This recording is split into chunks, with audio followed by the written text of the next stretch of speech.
Hello, Asia, and hello, world.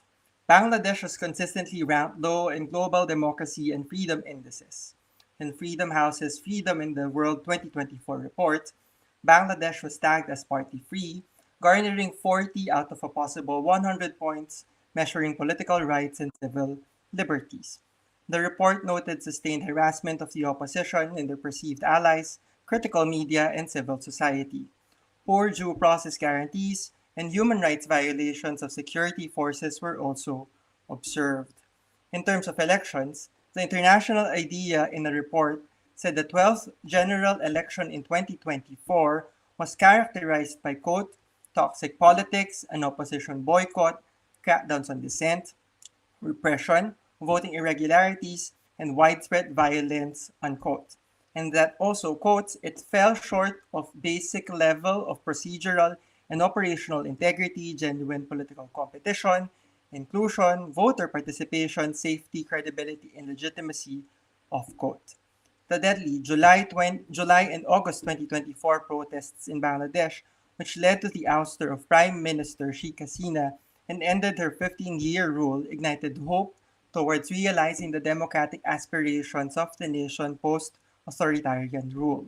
For context, we're sharing here the timeline of events during the 2024 protests as compiled by the UN Office of High Commissioner for Human Rights. On July 5, 2024, the High Court reinstated the quota system for public jobs, which was faced by student protests. As the protests intensified, the authorities took several efforts against the protesters, including orders to security forces to use maximum force and total internet shutdown. By August, the protesters were not deterred and intensified protest actions along with counter-protest efforts of the authorities. On August 5, then Prime Minister Sheikh Hasina fled Bangladesh. According to OHCHR, there were as many as 1,400 protest-related deaths, 13,529 injuries recorded by the Ministry of Health, and 11,702 arrests by the Police and Rapid Action Battalion. On August 8, the interim government was formed, led by Nobel Peace Prize laureate Muhammad Yunus as chief advisor. Efforts to reform government and other institutions ensued, including the formation of the Electoral Reform Commission. As the country expects to hold elections later this year or in early 2026 as pronounced by the interim government, we'll discuss the electoral reform prospects and outlook for Bangladesh in this latest episode of the Election Observer. I'm your host, John Antiquera, and we are live via Facebook, LinkedIn, and YouTube. Joining us in this episode are my colleague, Mr. Tharindu Abeyrathna, ANFREL Senior Program Officer for for Campaigns and Advocacy, and Dr. Muhammad Abdul Alim, member of the Electoral Reform Commission of Bangladesh. Good afternoon, Tharindu and Dr. Alim. Welcome to the show. Good afternoon. Hello, everybody. Yes. So before we discuss the electoral reform efforts in Bangladesh, it has been 6 months since the interim government took over in Bangladesh. How have things been in the country so far, and what are the significant developments taking place? Thank you very much. As you mentioned, the 6 months have been passed since Bangladesh interim government led by Professor Dr. Muhammad Yunus took the office. And in these 6 months, the interim government finds itself navigating troubled waters surrounded by complex socio-economic, political, and governance challenges left by the past regime. Law and order situation remain one of the most critical aspects, while the administration has attempted to restore stability following months of violent protest. Crime rates have surged.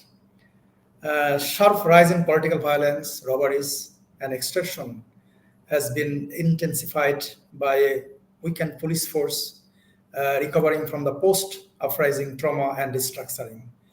Violent crime, particularly murder and mugging, has created fear, especially in the evening. Despite increased patrolling and intelligence surveillance, police efforts have not significantly curbed crime rates. Tension between the government and the political parties often arise over the national elections because there are pressure, especially from Bangladesh Nationalist Party, on the government to hold elections by the end of this year. Even the BNP actually took the streets to put pressure, further pressure on the government. In the last 6 months, various groups also demonstrated to press for various demands. Many initiatives have been taken both by external and internal forces to destabilize the country, including initiatives to make Inus government failed. However, none of these initiatives become successful. In terms of significant development, my understanding is what I am thinking. Extrajudicial killing, cases of disappearance has been totally stopped. Freedom of speech, association, and assembly improved significantly. As you see, every day people actually take the streets, even garments worker, other people from various profession, they take the streets, demanded something for them. And also the administration, police and judiciary have become neutral. Independence decisions are taken by the election commission. For example, after taking the office by the current election commission, they give registration of few political parties which were denied by the previous election commission. Uh, Among this, I think the most significant development of the interim government is the submission of the full report of the sixth commission to the chief advisor. I think this is the biggest one. How about you, Tharindu? Yeah, I just like let me start from the place that Dr. Alim stopped. He mentioned about like six reform commission reports have been submitted to the interim government. But as far as I think we concern about the governance and then the democracy and the country just after the last 6 months. I think one of the bold decision that the interim government took in order to appoint different commissions to investigate the issues with regards to certain areas in Bangladesh. For example, Dr. Alim is one of uh, the commissioner in the Electoral Reform Commission. But apart from the electoral reforms, but also taken care of, like appointed some committees to think about to give some recommendations to the government in terms of constitutional reforms, the police reforms, judicial reforms, and many other. I think altogether somewhere around 11 commissions being appointed. So I think that is one of the most significant step Bangladesh has been demanding for a long time to go to the reforms journey, because those reforms has been halted for very long time, I think since the independence. But as he also mentioned earlier, that the interim government also facing many problems, and then the issues when it comes to implementing those, because so we are talking about like the election will take place in December most probably, and then the interim government was saying so most probably it will take on in December. But we also have a very small timeline, like let's say if you think about from today, it's around like in 10 months time the election is going to take place. So the question, even though those reform commissions have uh, made lot of recommendations, whether interim government will have enough time to implement those recommendations. So if after any election, so the next government, whether we will take over this reform journey to complete the reforms, right? So that's one of the questions that we are facing right now. But apart from that, just to adding a little bit about as the Alim, Dr. Alim also mentioned, so we see sign of a deep political division still across the country, and then people are demanding their justice, and also we see the interim government and then the new administration also working with the same bureaucrats have been working with the previous regimes for decades. So that the implementation of most of the the decisions are quite slow. You see sometime, um, but I think it's the entire situation is, even though there are a lot of challenges facing by the current administration, there is a political will we see for the reforms. Hopefully those reforms will like move forward despite any government comes to the power from the next election. Mhm.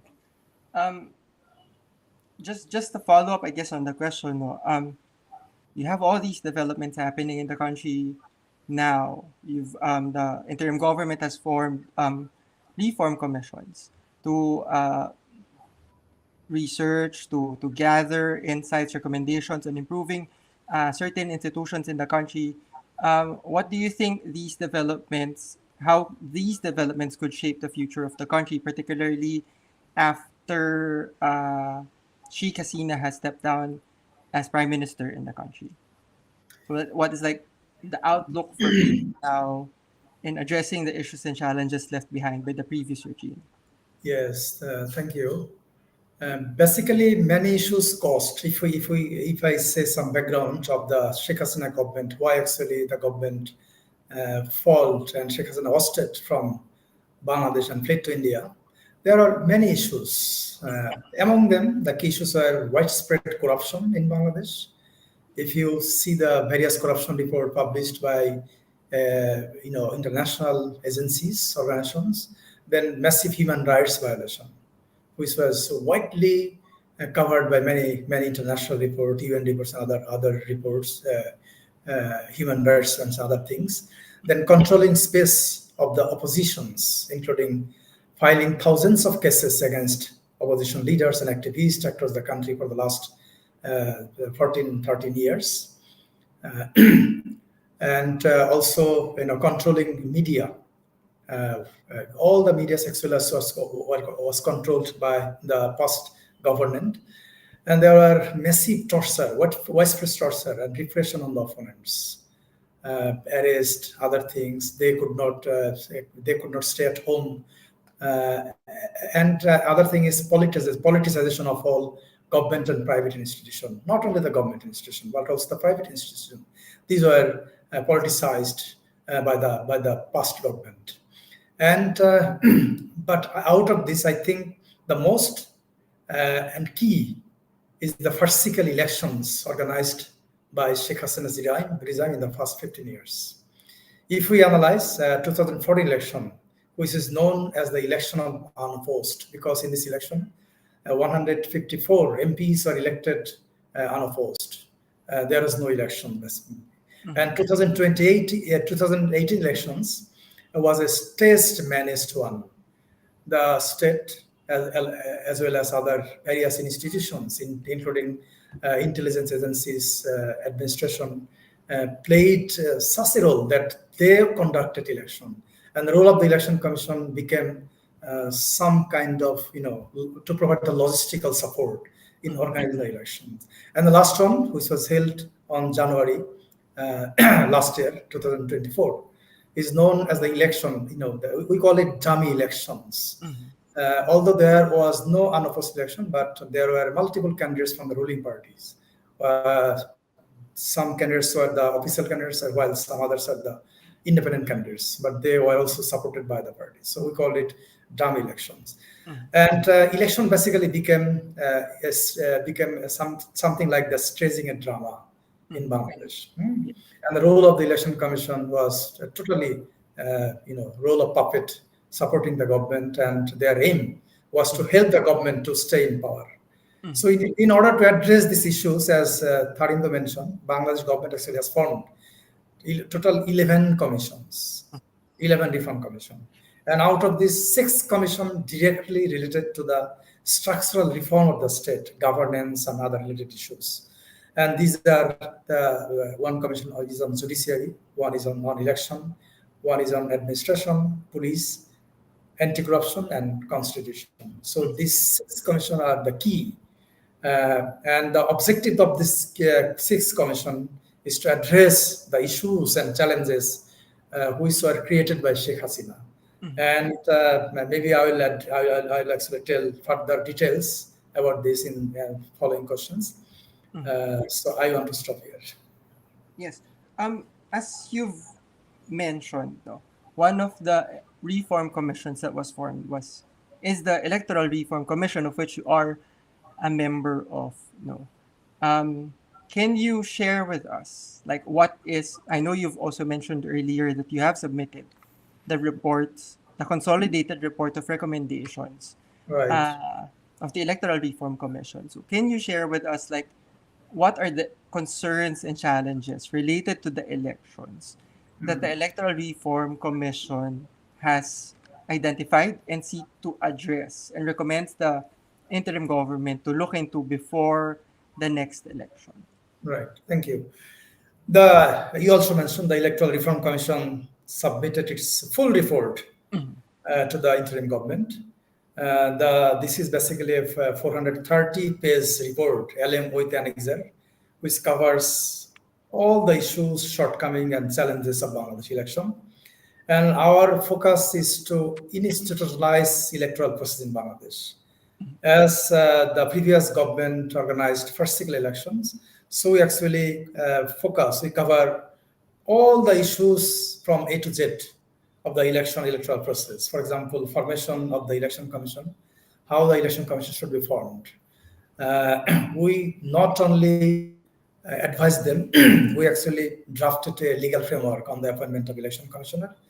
And this draft law, we actually reviewed some best practices across the world from other countries. And based on that, considering our context, we proposed this legal framework. Then we actually recommend about the power of the election commission, because we actually strongly believe that during the time of election commission should play the role of de facto government, especially on election administration. So considering this concept, we proposed some power to increase the power of the election commission. Then about the responsibility of the election commission. If you follow some media articles that many previous commission several times told that this is not our duty and this is the duty of the political parties, the government, something like that. So actually specified their role and responsibilities, so that they never say that this is not their responsibility. Then accountability of the election commission. Bangladesh election commission is basically is not accountable to anybody. And there is no mention in the constitution, in any legal framework, that it is accountable to anybody. But when an election commission is not accountable to anybody, this means that it is accountable to the citizen. But it is not clearly defined, so there is some kind of confusion. So we actually proposed a mechanism. For example, we actually said that there should be a high-level parliamentary standing committee led by the speaker, so that if any issues arises about elections and complaint, political party or candidate can lodge complaint to that parliamentary committee. This is similar to England, UK, and also in Australia. And then appointment of the returning and assistant returning officer. And there are lots of questions in this area. Basically in Bangladesh, the deputy commissioner, who are the head of the district administration, traditionally they were recruited as a returning officer, but they comes from the administration of the government. So they maintain, relationship with the government. So there are lots of questions about the neutrality. That's why we actually proposed that the election commission officials should be given priority to be the returning officer, because currently in election commission there are roughly 5,000 officials and staff. So in Bangladesh, there are 300 constituencies right at this moment, although we proposed to make it 400 to increase the number of seats, but it is still possible to make the BEC's own official as returning officer. And in terms of making the election commission more independent, we proposed election commission should have their own services, electoral services, so that all the officials would be recruited under the service, and they will get promotion as secretary and other higher position. So that no one can come on deputation from any branch of the government, which will give more power in the independence to the election commission. We also focused on working procedure of the election commission. because currently there are some shortcoming, there's some division among the commissioners. So we proposed that the election commission should take decision anonymously. If there is any kinds of division, so they will go for voting or something like that. Then we focus on the qualification, disqualification of the candidates for the elections, because there are some issues arises on this. So we want to make the election clean. So we actually recommend that the only clean candidates come to compete in the elections. Another thing is election expenditure. In Bangladesh, the election expenditure is not realistic. So we also focused on this, giving some recommendation. And another thing is electoral dispute resolution, which has never been addressed in the history of Bangladesh. If you lodge a complaint, nobody will see the light or the decision of this complaint. So we actually seriously, focus on this area and giving some recommendation, considering international best practices from other countries of the world. Then we focus on electoral roll. In the electoral roll, there are some gender gap and there's some missing voter in Bangladesh. So we also focused and give some recommendation. Another thing is electoral boundary delimitation. You all know that there is some international guiding principle on electoral boundary delimitation. So, but the Bangladesh existing law does not, follow the guiding principle. So we actually proposed a new law based on the international guiding principle. We also give some recommendation about political party registration, because there are some shortcomings in this area in Bangladesh. For example, once a political party gets registration, this become a permanent. They actually get permanent registration, whether they lose the registration condition or not, which actually we do not see a good practice in Bangladesh. So we recommend something on this. Then in terms of, there are some issues on election observation, media access, electoral code of conduct, gender quota, term limit for the prime minister, as well as establishing the caretaker government system in Bangladesh. So these are the key areas, along with other issues, we actually recommend to the interim government in our big report. Interesting. No, I know ANFREL also took part in the process of uh, pushing for recommending electoral reforms in Bangladesh. No? So Tharindu, can you share with us what are the key electoral reforms that ANFREL proposed to the Election Reform Commission when they had a call for recommendations from various groups? Yeah, John, like as you mentioned, in December, ANFREL also submitted a set of recommendations to the Electoral Reform Commission, and as Dr. Alim also mentioned, like like most of the reforms, we also have recommended some of them. So we talked about the independence of the Electoral Commission, like the Bangladesh Election Commission. So there are two aspects we talked there. Like one is the administrative aspect, like including the appointment process, and then the independency of the officials and everything. But also we stressed on the financial independence of Bangladesh Election Commission as well. So maybe, John, you remember in Sri Lanka 2 years ago, the election supposed to happen, and the election commission called for the election day, but the government did not provide the financial capacity, and then they didn't provide funds to go ahead with the election. And then after 2 years of battle in the Supreme Court finally, after 2 years, said that what government did was not, it is unconstitutional. Mhm. So likewise, if election commission does not really have the independency when it comes to their finance, so that also can hinder their independence. So we also recommended to make Bangladesh Election Commission more independent in terms of their finance as well. So ANFREL, as a citizen observer network, we work across Asia, so we always care about the citizens' rights to observe election. So we also recommended to embedded both citizen observers and international observer rights to observe in the legal framework itself. if you really go through the current the legal framework, yes, it is there, you can see it has been mentioned.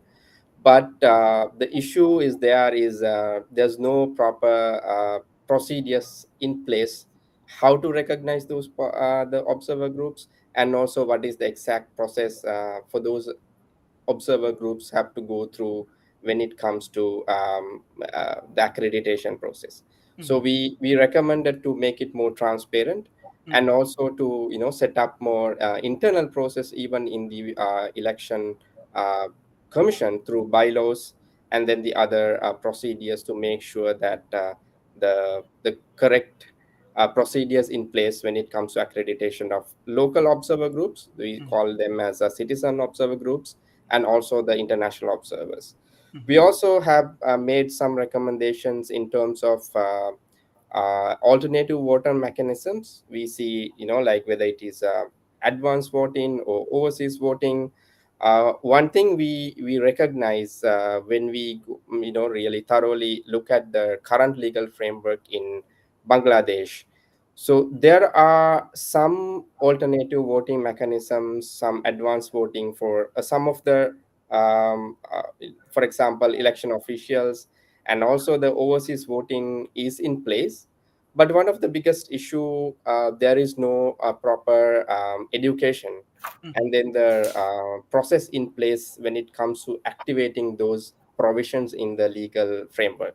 So we recommended actually the election commission to work on that, and then put more awareness, maybe like, and also when it comes to awareness about the voter education, one thing that we recommend election commission to give more priority, like make voter education is one of the key the objectives or key work in the election commission, so that they cannot really as Dr. Alim also mentioned, they cannot give excuses. Okay, there's no voter education being happened, it's not our priority, it's not our work. So to make sure that election commission is the um, have the key responsibility to conduct voter education. So similarly, when it comes to other alternative voting mechanism, it exists, but there's no proper education being done. The people doesn't know about available options. So make sure that it those processes are in place.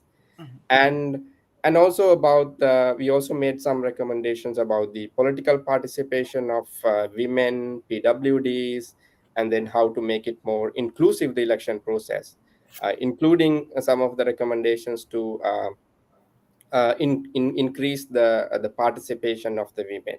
For example, in current legal framework in Bangladesh, so there is a women quota.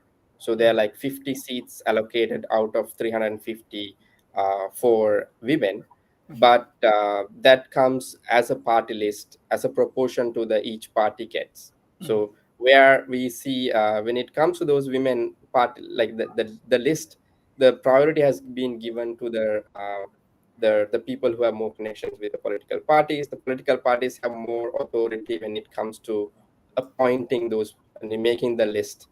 So, but if you really open it up to, like they provide a quota system where for the candidates itself, so then the women will get more opportunities to run for the election, and then it will give more opportunities for them. And also we made some other recommendations, making the accessibility of the polling stations, and also give more training, and then like make the polling staff more give them more sense about how to handle with the women and the indigenous groups, and then the LGBTIQ community, PWDs, to make the election process more inclusive. So other than that, our the recommendations also included like the more about media access.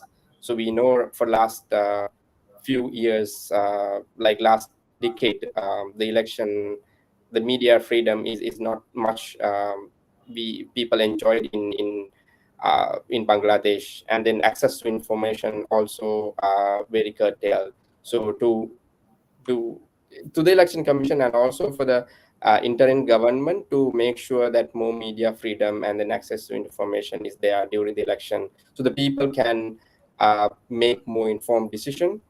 and also some recommendations on campaign finance, because it's very important when it comes to end of the day to make more level playing field, right? And also we some about the abuse of state resources, and more importantly, we also recommended election commission to adopt more open data policy to make election is more transparent at the end of the day. So that's one of the issue that we have seen in the past. So the data are not available sometimes, so sometimes it's really hard to find the data for the other stakeholders like political parties, even like the CSOs. So bringing these principles like open data, you can more have more transparent procedures in place. Yeah. Thank you for sharing the electoral reform recommendations. No, I have a two-part follow-up on this. No, first, I would like to go back to Dr. Alim, because the recommendations, electoral reform recommendations, have been submitted. Now, can you walk us through what steps are being taken now and what would be taken further to push for these electoral reforms? Because the first part of the job is done. Submit the recommendations. Yeah, Now, yeah. yep.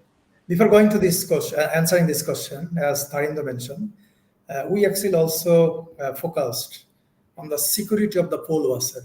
I mean, polling agent deployed by the candidates during the time of elections, because previously there is no security of the polling agent, mainly deployed by the opposition candidates. So we focused on this area and given some recommendation. And in terms of election observation, we actually thoroughly reviewed the existing election observation guideline, both international as well as domestic, and giving more access and to the observer, as well as we want to allow them to stay at the polling station if they want, from poll opening to poll closing, so that they can observe the elections, all the steps of the electoral process on election day. And we have given them some rights and other things. And additionally, we actually prepared a guideline for the journalist, so the journalist can cover the elections from A to Z, with giving them more access at the polling station level. And also, as he mentioned earlier, basically, election commission, if we analyze the election commission responsibilities, this was voter and civic education was not a part of the responsibility of the election commission. But we actually include this one, as Tharindu mentioned, that basically several times election commission said that ensuring or increasing voter turnout is not their duty. So they always, several times they made this type of statement or comments. So that's, considering this statement, actually we revised their job responsibility. And in terms of your questions, the interim government has actually formed a national consensus commission, which is headed by the chief advisor himself.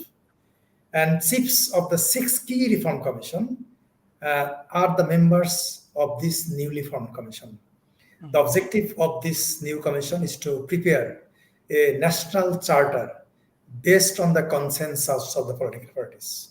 The commission has already held a meeting with the political parties, and through a series of dialogue, the national charter will be prepared by 6 months, which will be signed by all the political parties. And whoever would be in power after the next elections will be responsible to implement the charter. That is the big, key objective of the consensus commission, national consensus commission.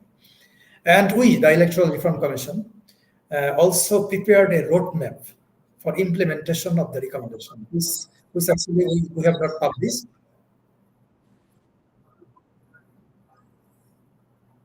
There is some kind of, anyway, we actually prepared a roadmap for implementation of the recommendation, which includes short-term recommendation, medium-term recommendation, and long-term recommendation.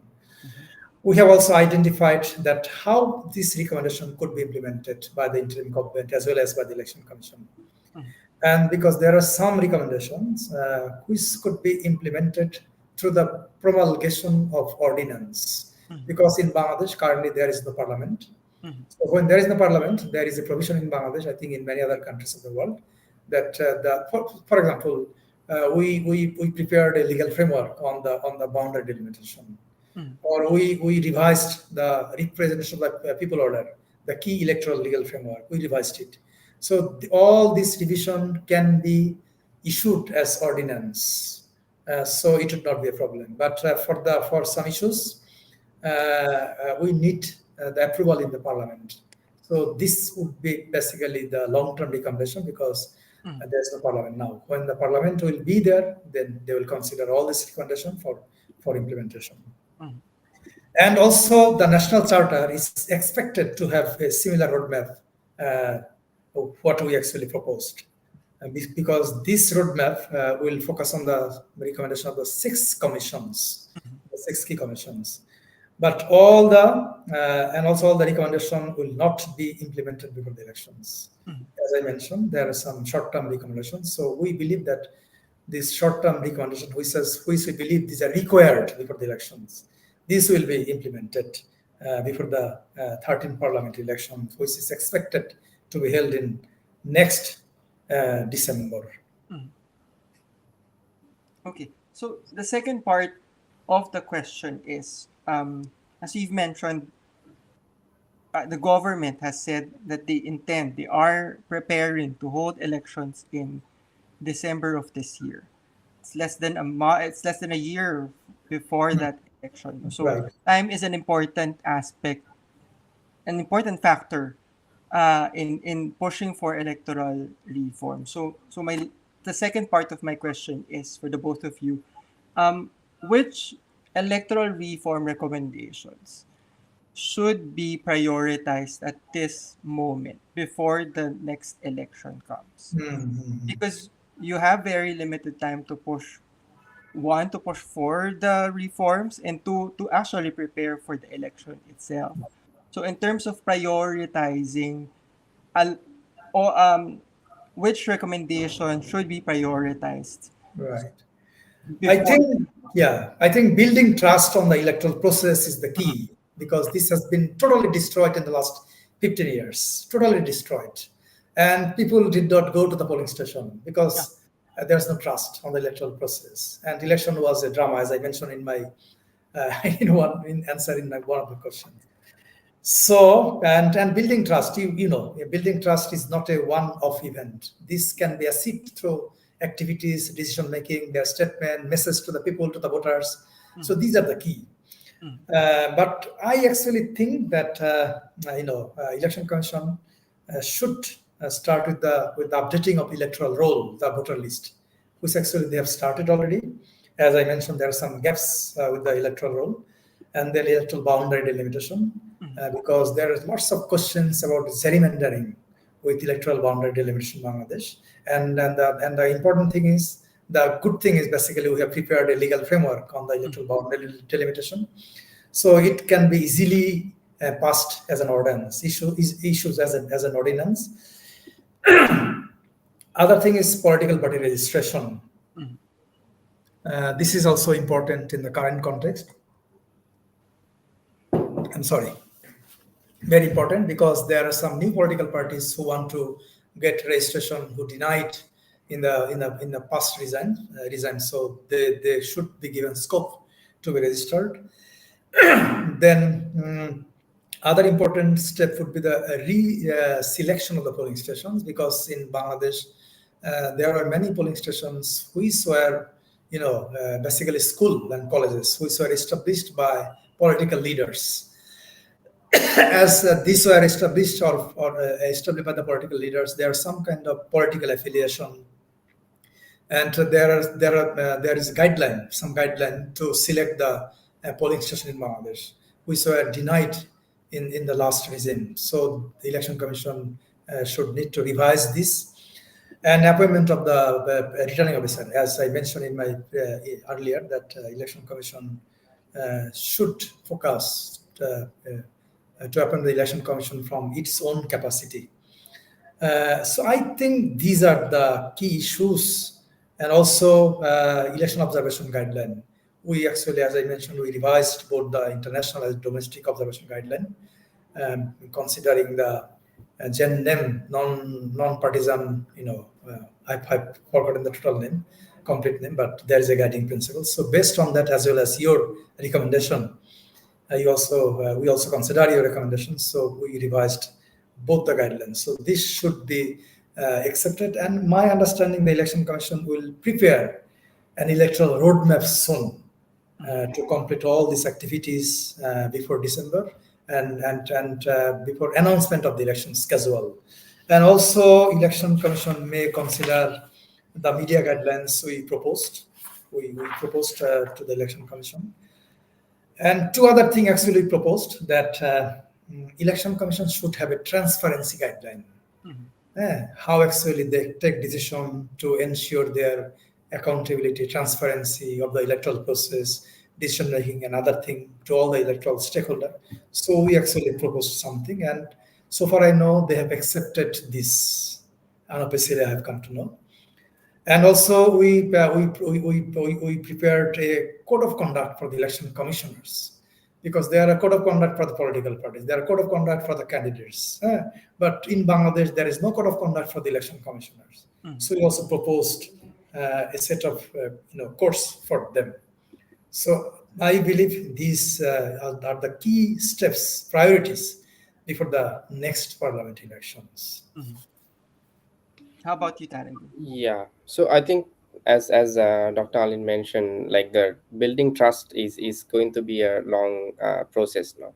So it's very important at the end of the day. If you what we have seen in the past elections, the voter turnout was keep falling because people do not trust the process anymore. Maybe John, you also can remember, like after the last election, so we also had some interviews with some youth about the election, and then we really hear that they don't believe the election can make any change, so they don't go to vote. So the trust is very important. Uh, as Dr. Alim also mentioned, I think it has to start from the election commission itself. So the independency of the election commission has to be strengthened at the beginning itself, so that they can work without any political interference, and it will build the trust, all the stakeholders like political parties, the CSOs, and then the voters will see the election process is going forward in the right direction. So apart from that, again go back to the election observers. So now the election commission has already started working on the voter roll. So that means the process has started, right? So the observers should have a right to observe that process. So election commission also should, like to sort of um, fast track the accreditation and then the other process for the observers. So these citizen observer groups and also international observer groups also can take part in the process.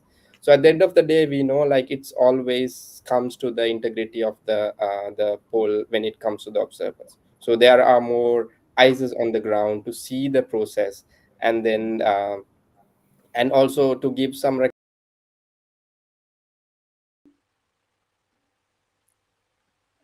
I think we're also experiencing technical difficulties here again. No, I noticed that it's been raining from my part, so probably the internet connection is affected. But Tarindu, please go ahead, continue. Yeah.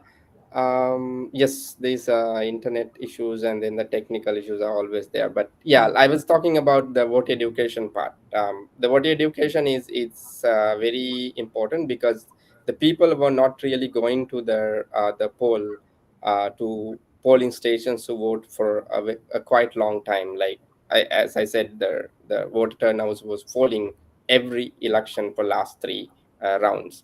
So the more education is needed for people, including how to vote, and also a sort of more larger civic education has to be conducted. But I think the election commission also have a good opportunity to work with the other civil society organizations to hand in hand to do the voter education. That's one of the area where election commission can really cooperate with the CSOs. So it's good win-win situation for the both of the parties, like whether to CSOs for the people and also for the election commission to expedite their and then multiply their effort. And apart from that, the open data principles, the election commission can like really easily can implement those principles, like to share more information with the election stakeholders, with the political parties, observer groups, voters, and then the other stakeholders. So it will create more trust and then the transparency on the process.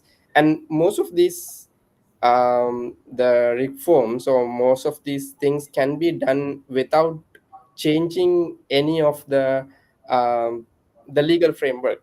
So there are like more proactive work, and then the some changing some of the internal procedures can make work or all these things. Then so there won't be any like mostly you don't need a lot of the legal reforms to be take place.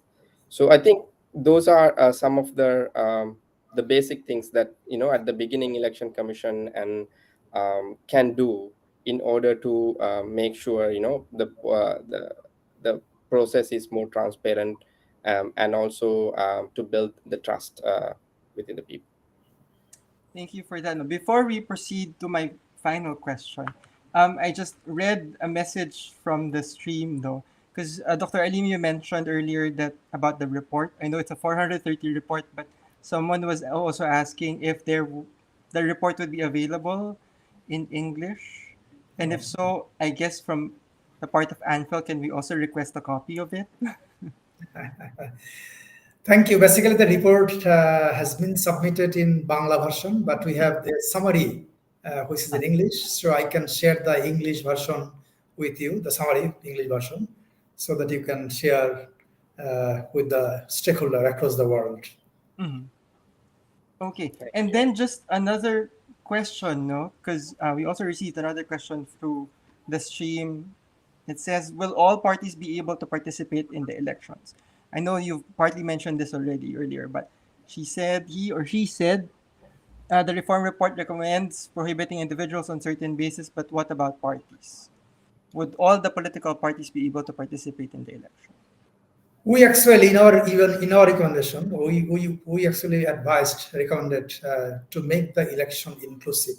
Mm-hmm. We have not made any recommendation that will exclude any political parties in Bangladesh. That is our recommendation.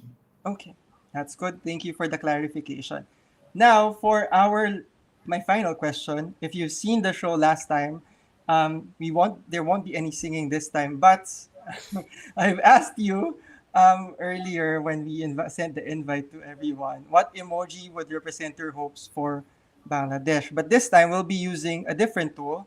Instead of just one emoji, um, we actually asked you to look into a particular tool called the emoji mashup, which I'm showing here now.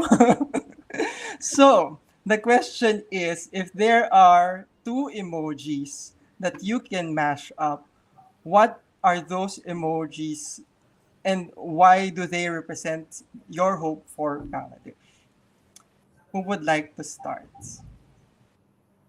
Uh, You this can just tell me, describe I the can emoji. see, but I actually, what emoji means what? The message is not here.